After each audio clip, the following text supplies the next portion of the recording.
Welcome to the Daily Horror Habit Podcast. I'm your host, Jay Krieger, bringing you daily reviews of currently streaming horror movies for your twisted pleasure. Be aware that these reviews may include mild spoilers. And as always, I hope you enjoy. Today's reviews of Nyasa Hardiman's stranded at sea horror film Sea Fever, which is currently streaming on Hulu. When a brilliant scientist student, Siobhan, embeds with a fishing vessel to study sea abnormalities, she gets more than what she bargained for when the ship becomes entangled by a strange parasitic creature. And to help keep today's review afloat is returning skipper of the show, Bernie. Did you bring your sea legs with you today? Somewhat. I'm trying. I have those little flippers on, so we'll see how far we can get. Yeah, it took me a while to get them, but you'll get the hang of it. I'm glad that you picked Sea Fever. This was a movie that I came to earlier this year, and it's one that largely, I think, kind of like went under the radar for a lot of people. Notably so, like it was a very limited release, and it doesn't help that it kind of came out right in the height of the pandemic starting. It's kind of ironic that this film came out when it did in terms of kind of some of the subject matter that it deals with, on top of obviously some body horror and some creature feature sea stuff, which we'll get into more. But what did you think overall? I'm really curious to hear what you thought. This is my first time watching Sea Fever, and it's a very unique kind of a story. I think it's kind of a Moby Dick meets the aliens kind of a thing almost. I mean, it's a very unique take, something that I don't think I've seen too much in those kind of lost at sea kind of horrors. So I was pleasantly surprised kind of how it unfolded and kind of ultimately how it ended up wrapping up for us.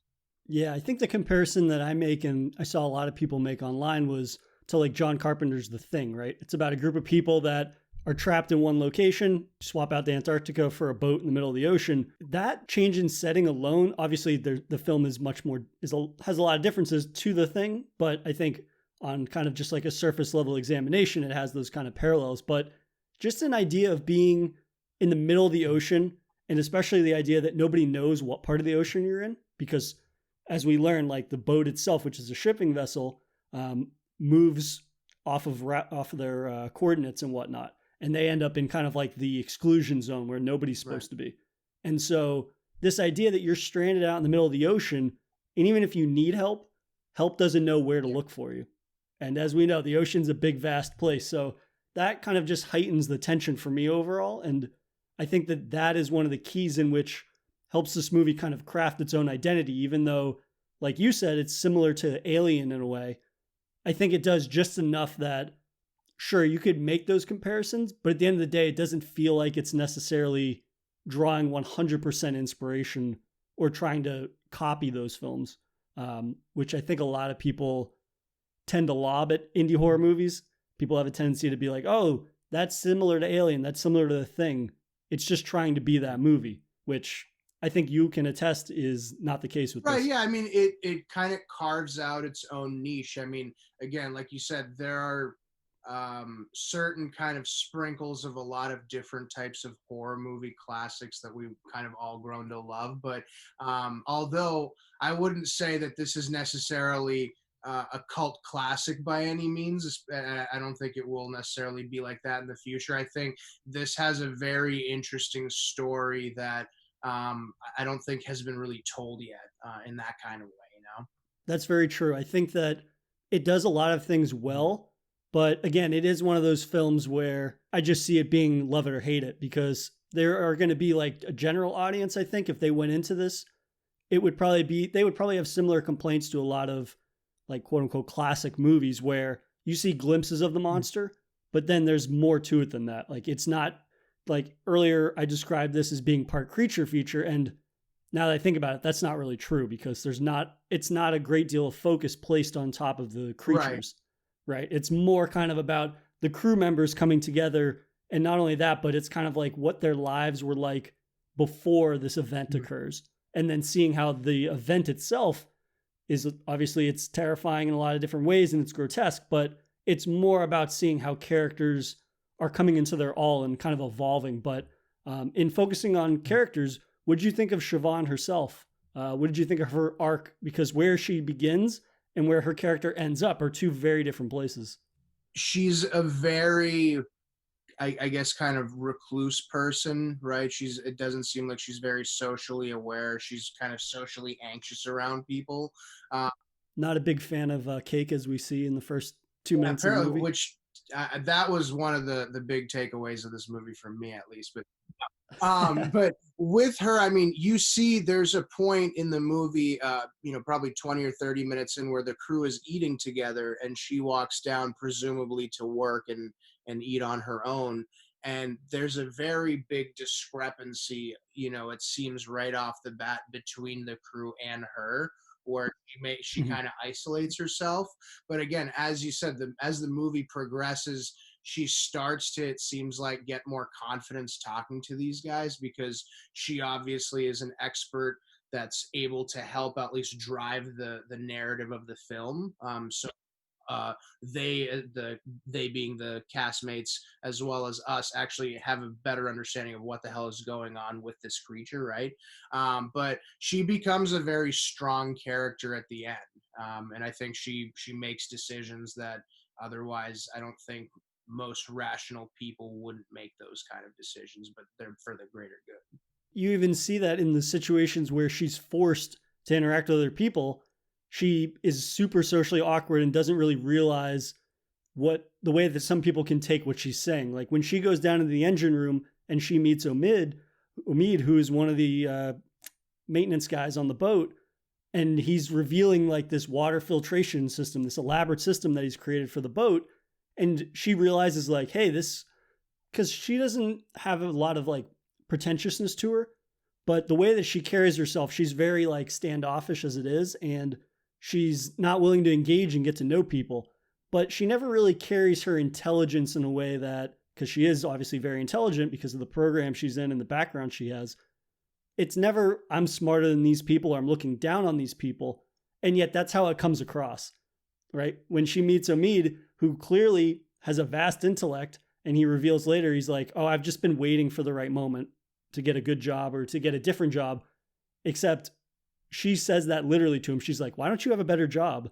And she says that like in front of these other people that work on this boat and that's their livelihood and all these things. And yet her character doesn't carry it like she's trying to be insulting, really. That's how socially awkward she is that she doesn't realize the way that her words carry weight based on kind of like her way of life is so different than the crew that it kind of comes off that way. But I mean, she's the perfect character for this kind of fish out of water story, in that a big role of the film is that sailor superstition versus kind of like fact, right? Because she's the scientist and she's got this elaborate knowledge of science and of the sea and whatnot, and yet she's met with this way of life that completely contradicts her way of life and her thinking. No, 100%. I mean, I think that it's very interesting, because the people that we tend to see that are strong characters at the beginning of the movie turn out not to be that way towards the end of it, right?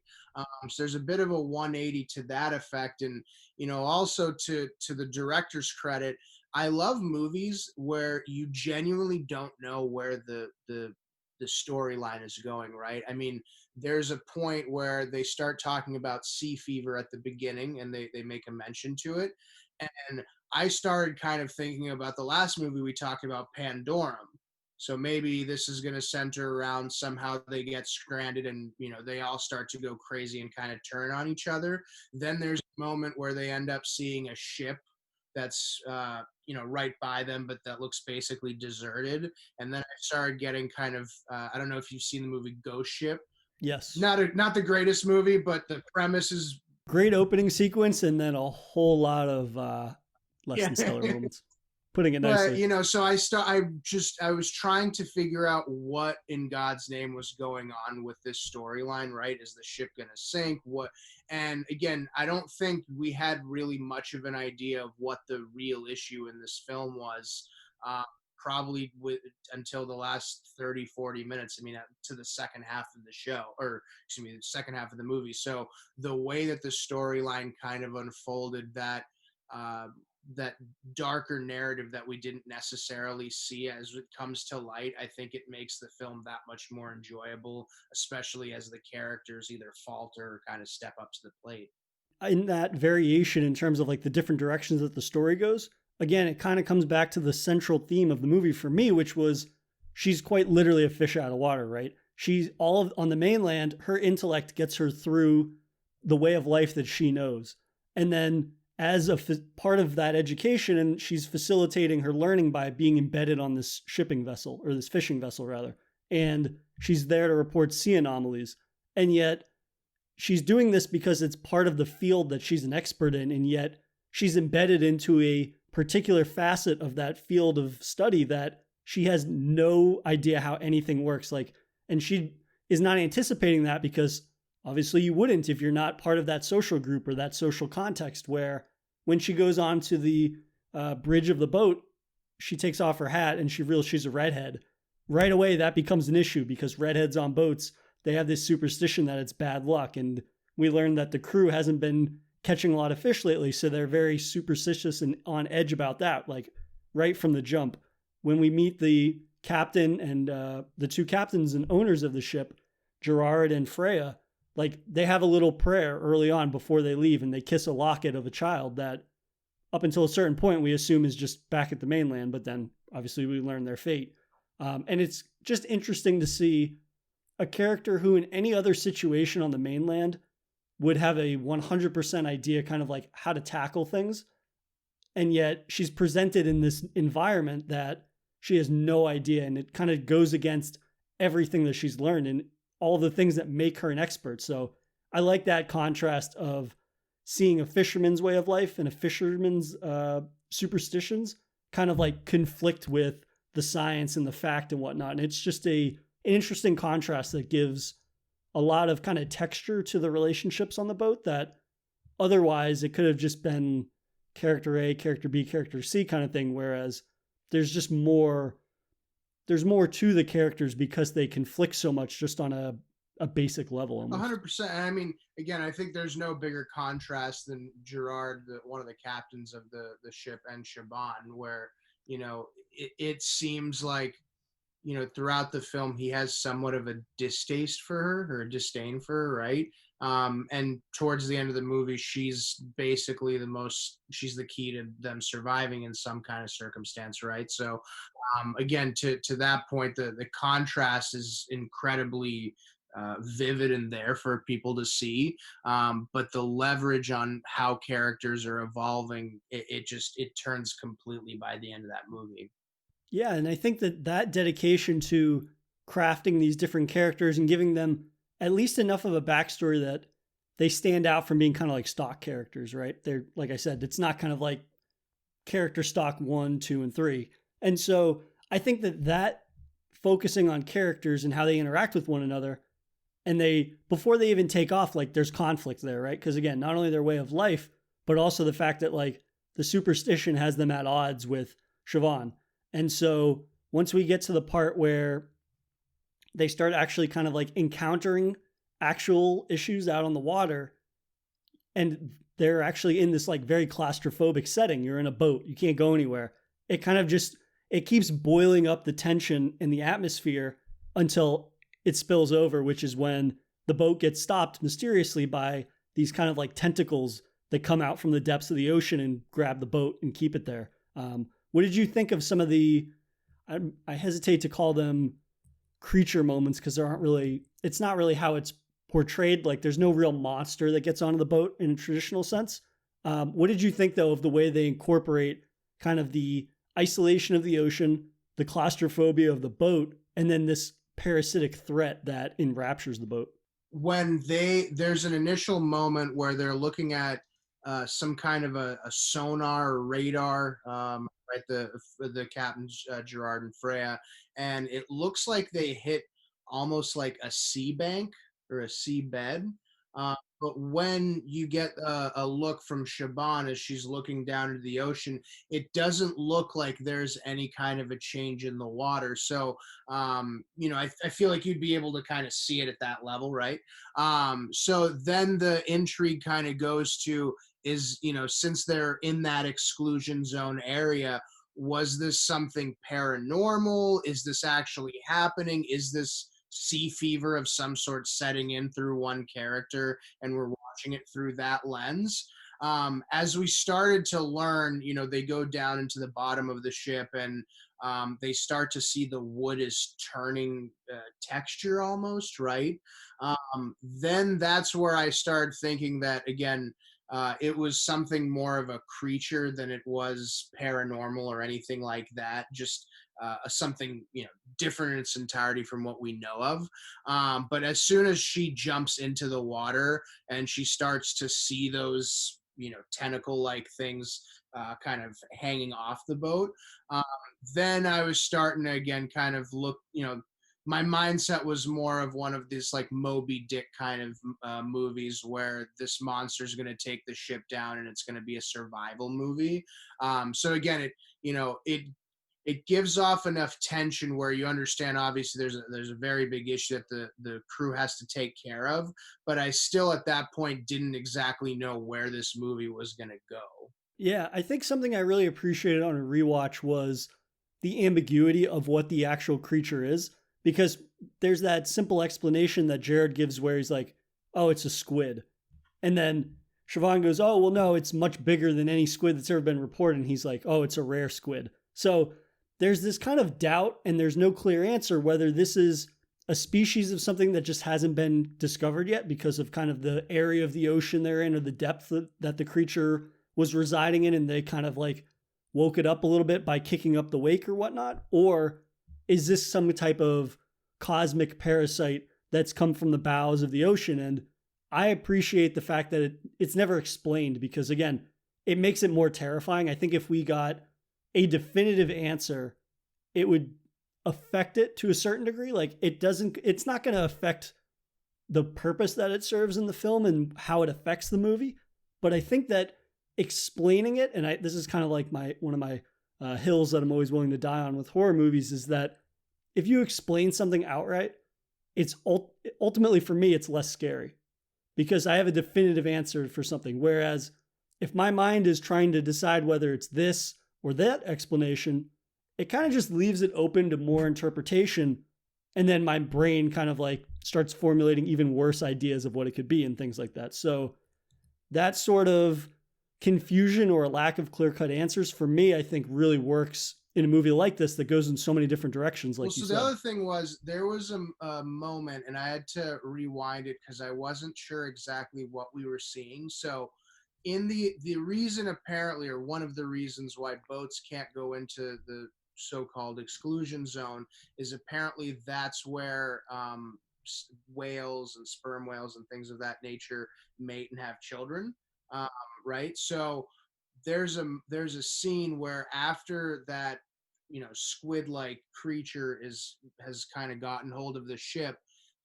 There's a moment where the camera goes into the water, and you start to see different. What I thought it was sharks at first, but on the second watching, it was whales. Um, and again, it kind of made more sense, reinforcing what the exclusion was about, zone was about. So that being said, sperm whales are the only like actual predator to giant squid.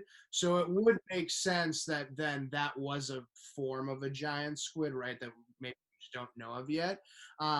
But there's also I don't want to butcher the name, Niam Sar, the name of the ship, which in essence is about some sort of Nordic goddess, right? Um, I don't know enough about Nordic history, unfortunately, to be able to talk. You were the wrong guest for this film. I've been duped. But I'm sure there's got to be some kind of a connection between that. But it's ironic that the story that Freya tells Shoban about the phytoplankton, excuse me, lighting up is that it's the hair of a goddess. Um, and the actual story apparently of, again, I don't want to butcher that name, but Yep, the Nordic goddess that the ship is named after is about a woman that's has golden hair basically.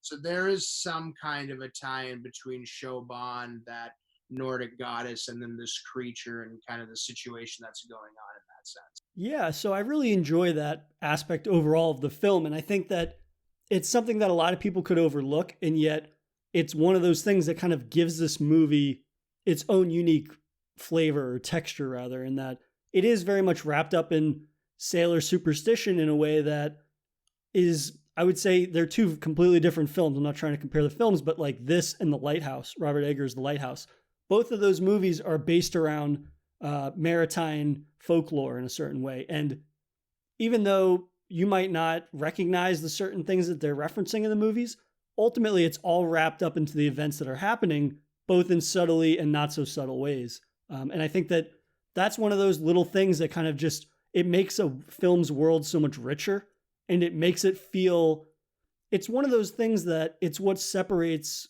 this from, let's say, I don't a low budget at sea horror movie or something like that. It's small little narrative details that make the world feel like it's organic to the characters themselves. It's not just a group of fishermen on a boat. It's like these people take this, their livelihood and their culture, so seriously that it defines them. And the world that's presented by the director, like the world reeks of that. And it applies a level of authenticity to something that ultimately it'd be very easy for a director not to do those things.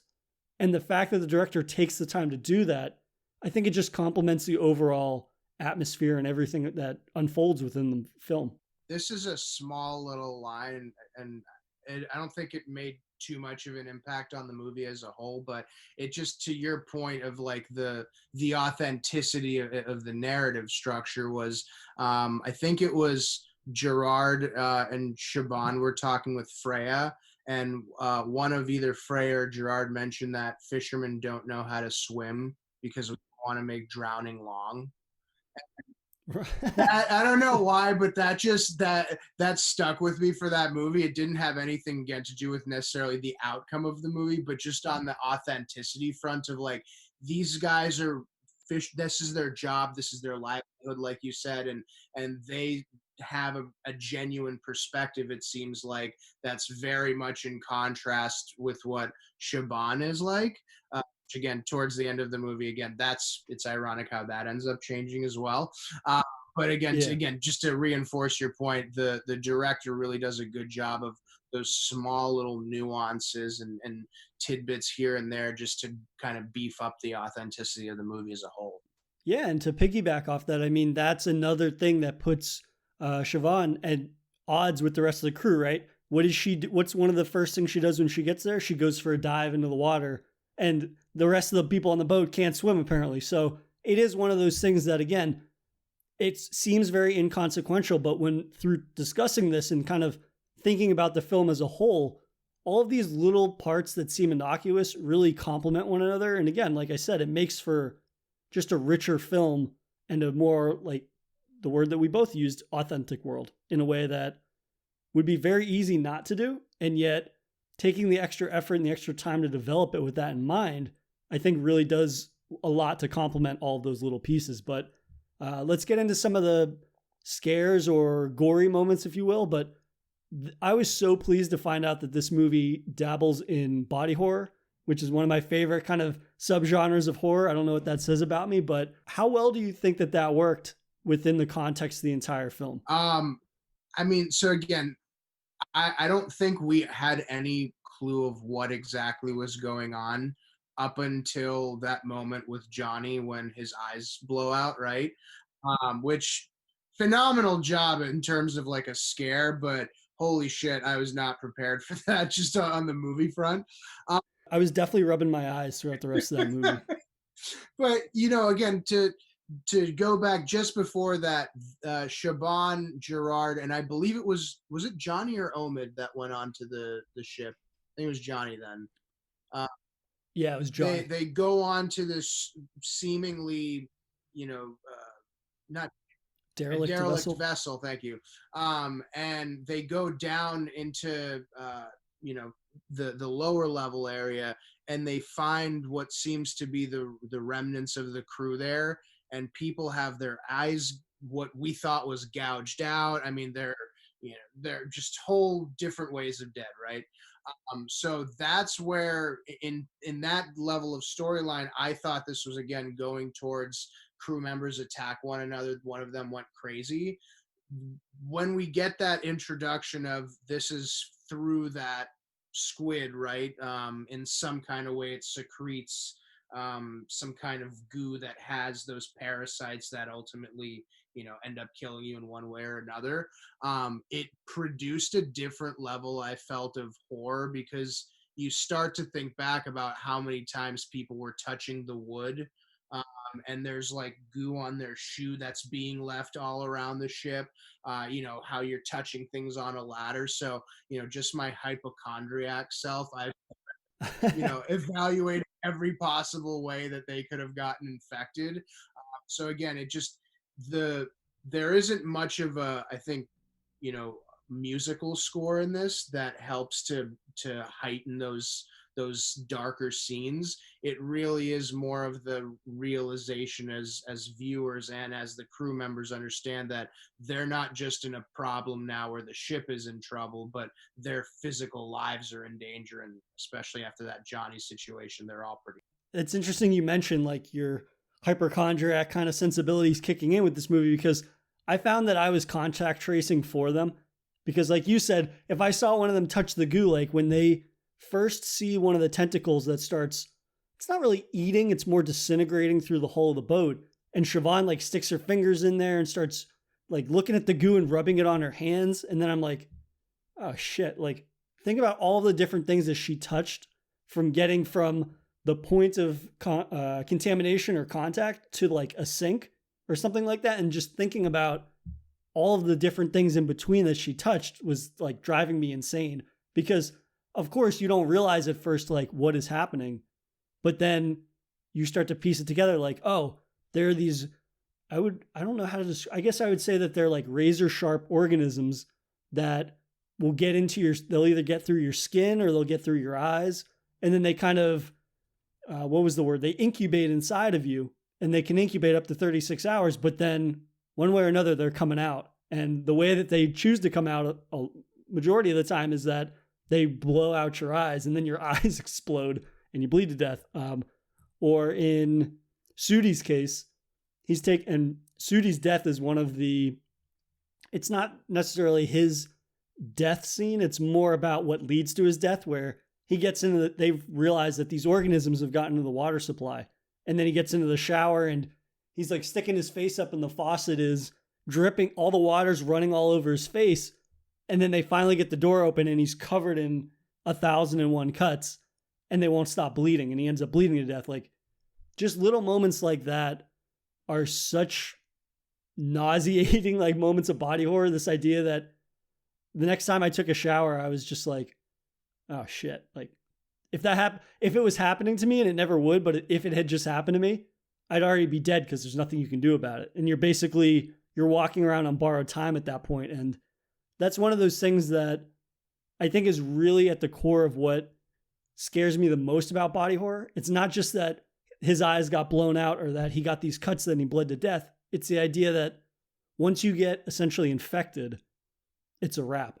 There's nothing you can do about it. Like, how are we going to, there might be thousands, there might be billions of those microscopic razor sharp organisms inside of you, and it's just a wrap. There's nothing you can do about it. I mean, I think, again, I think the reason we both love horror movies, and the people that listen to this love it, is because you'll put yourself into those movies and try and figure out how you'd react to it.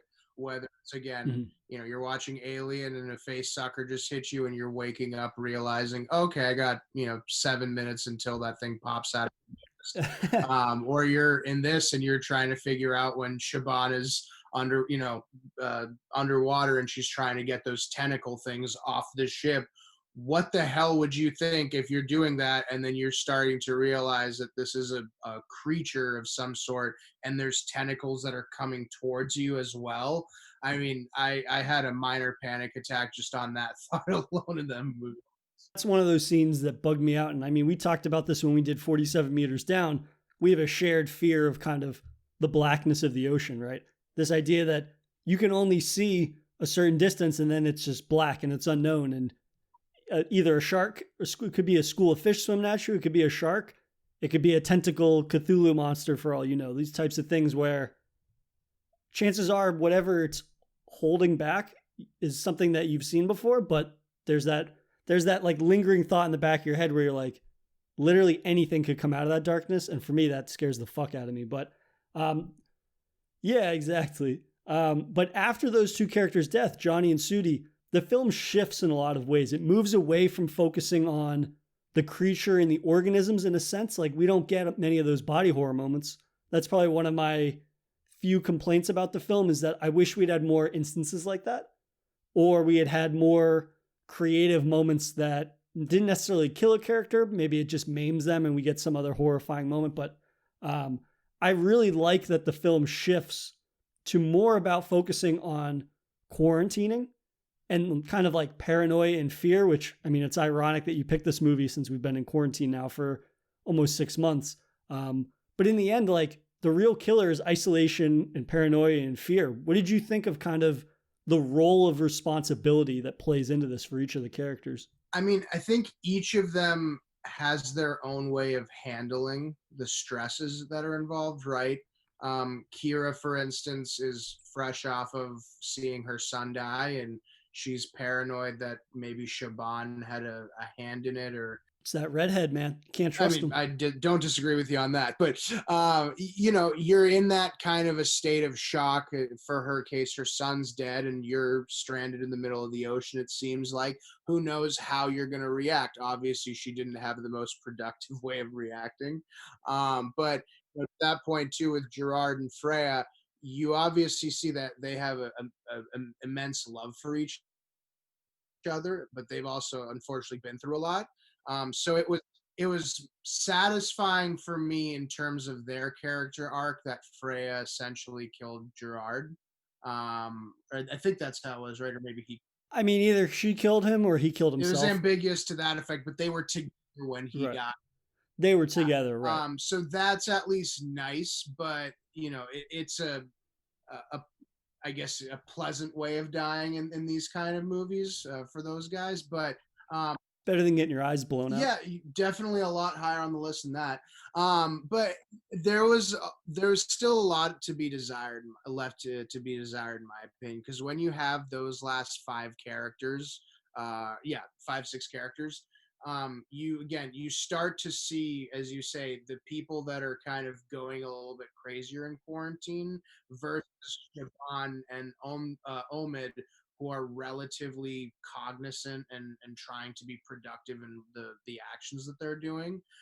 So again, you start to see that kind of hedging of the two teams there, but it doesn't work out, I think, to anyone's benefit at the end. Yeah, I mean, it's really great that we get this final concluding moment that shows how much Siobhan has grown. I mean, to bring it full circle, seeing her character arc and seeing where she began to where she's at now, where when she got on the boat, she was still very timid. She was very much her own self. And Gerard and everybody else on the boat is almost in a place of like, not dominance, but they're the ones that are familiar with everything, how to do everything, right? They're comfortable with this way of life. They've lived it day in and day out for who knows how many years. And yet, by the end of the movie, they're the ones that don't know what to do. And they're the ones that are the most overtly fearful and the ones that are willing to risk it all just so they themselves and the people in their work family, as it were, get to safety. And yet, Siobhan is the one that's willing to make the sacrifice and the hard decisions that nobody else wants to. And I mean, if you think about it from the beginning of the movie, while she might have still had that same scientist mentality about quarantining, this idea that you have to quarantine, otherwise we're all screwed.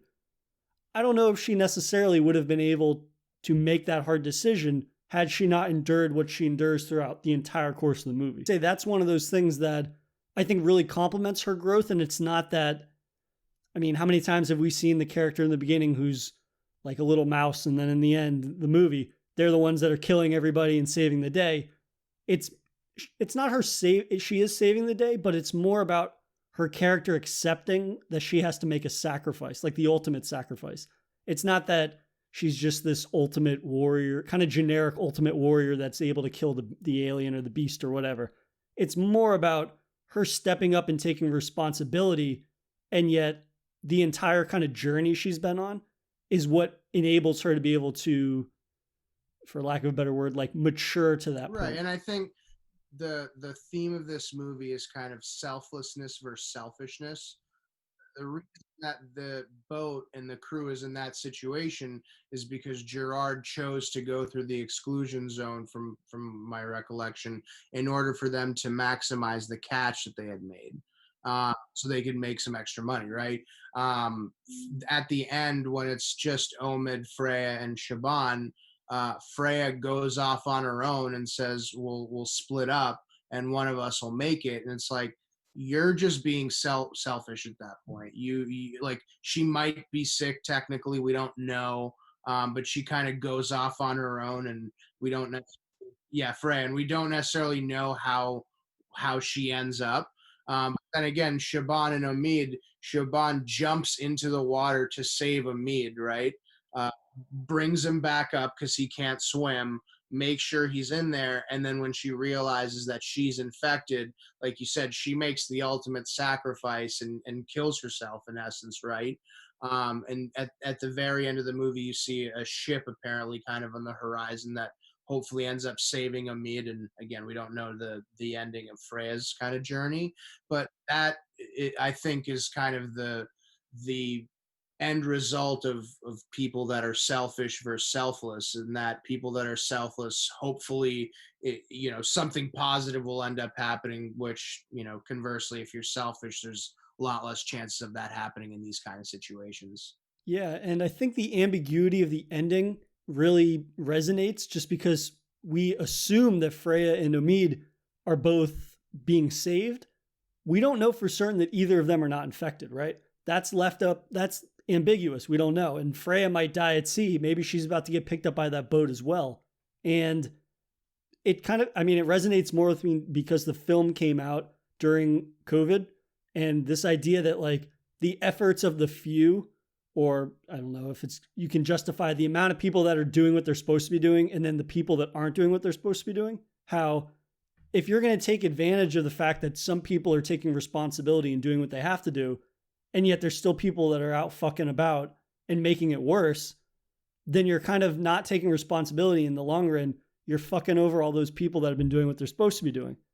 Likewise, Siobhan is making the ultimate sacrifice to save Omid, and yet Freya is the one that kind of is being reckless and not taking responsibility. And so, even though if Siobhan is doing the right thing to try to stop the spread of the infection, and she's doing the ultimate quarantine, I suppose, Freya, though, if she's infected and let's say she doesn't get picked up by that boat, or she does and she infects somebody else, then Siobhan's sacrifice was all for naught.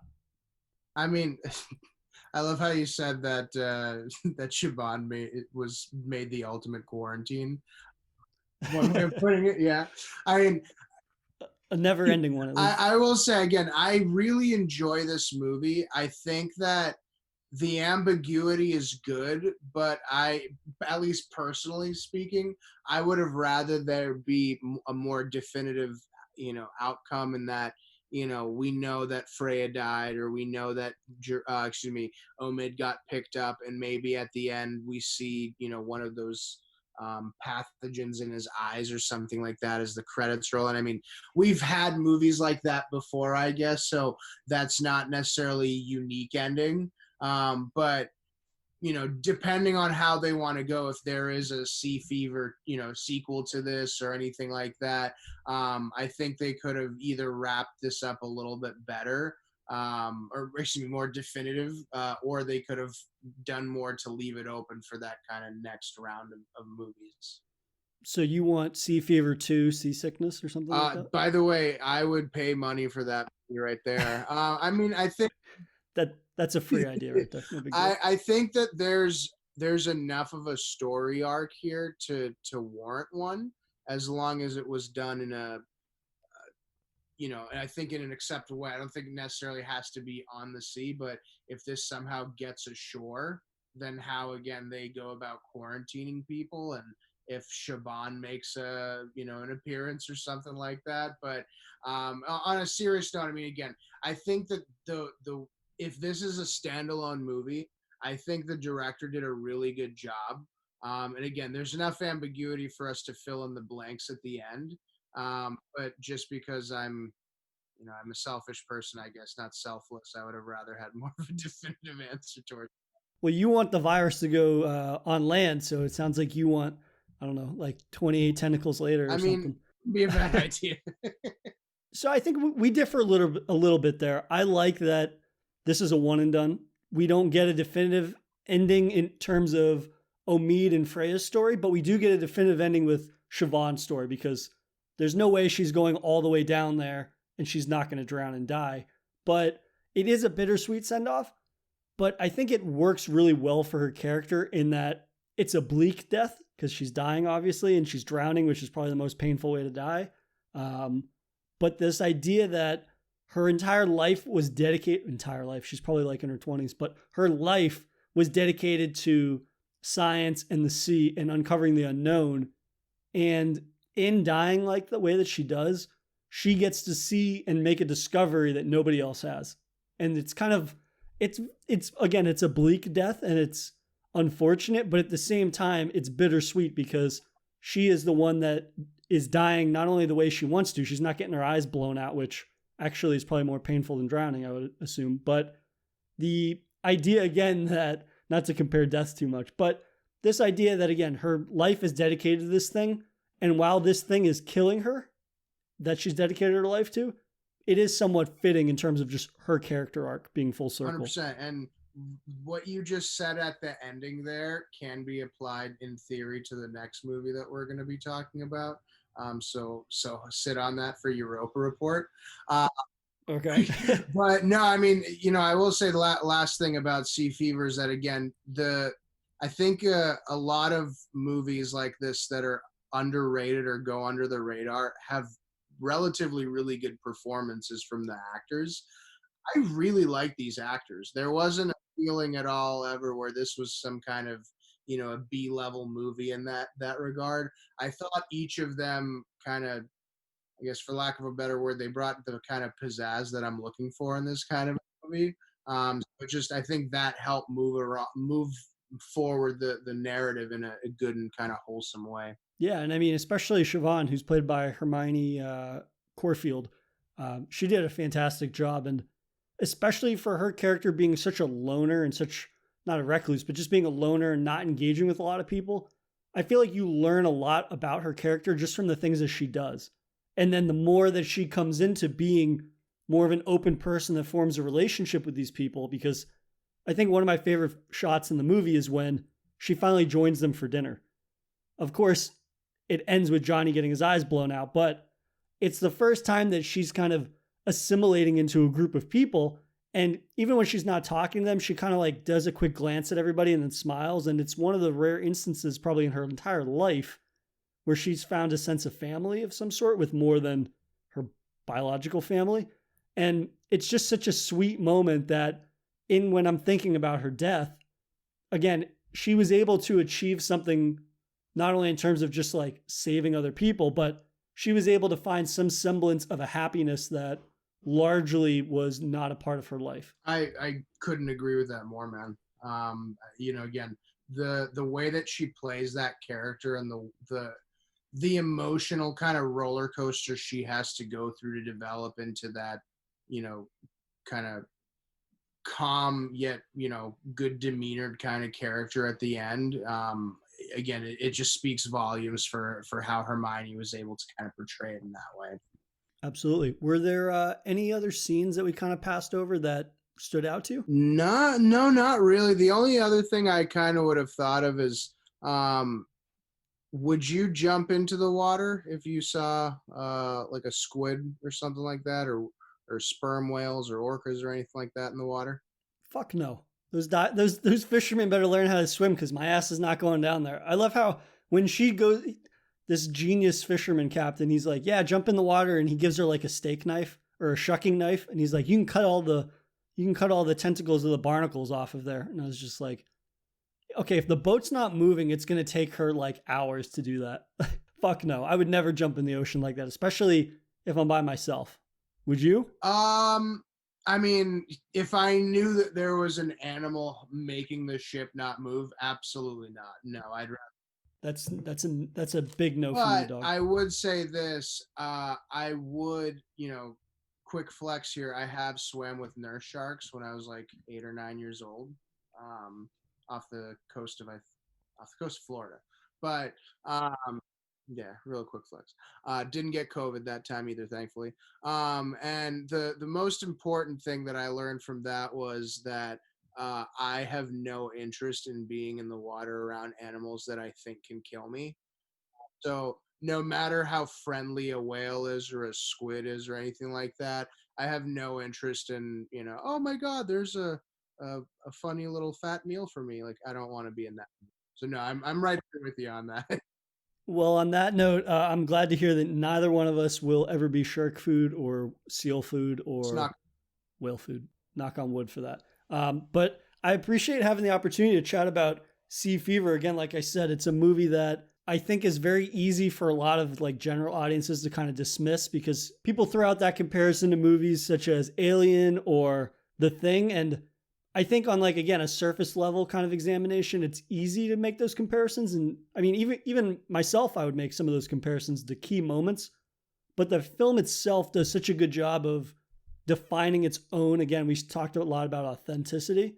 I think it does enough of that, and there are enough supporting performances that it really comes into its own, really quite unique little horror film. This movie it has a lot of different homages, I think, to various horror classics. But it steers enough in its own kind of lane where I think it carves out a niche in that kind of open water, shipwreck kind of a movie. So to that effect, again, I think the director, did a really good job of separating it enough where it's its own, kind of subgenre of horror, but it's mere enough where it doesn't seem too outlandish that couldn't happen. Yeah, so Hardiman did a great job of grounding a story in enough realism that, again, it's presented as being there's a creature, and yet the ambiguity, again, kind of lends itself to this idea that, hey, if you remove the creature and you're in that situation, a lot of what happens in the movie would happen to them in real life. Like, take out the eyes exploding and bleeding to death. The idea that the paranoia and the fear wouldn't fill them in that, let's say they can't all fit on the lifeboats or they don't have enough food or one person reveals something about another person, which we see, like Gerard has to admit that, hey, I sent us somewhere we're not supposed to be. That could maybe happen in real life, and that causes a fight that causes somebody to get hurt or to get killed. Like a lot of that legwork that we talked about allows this movie to carry itself in a way that half of the movie, 3/4 of the movie could be viewed as a straight kind of isolation drama. And yeah, I love the horror elements, obviously, but it's just complementing an already solid film, I think. So I appreciate having you on as always and getting to chat about a movie that I think a lot more people need to watch. And Sea Fever's streaming on Hulu currently for anybody that needs to check that out still. So thanks, man. Appreciate it, buddy. If you enjoyed this episode, please subscribe to Daily Horror Habit on your preferred streaming service and follow @Daily Horror Habit on Instagram and @Daily Horror Pod on Twitter.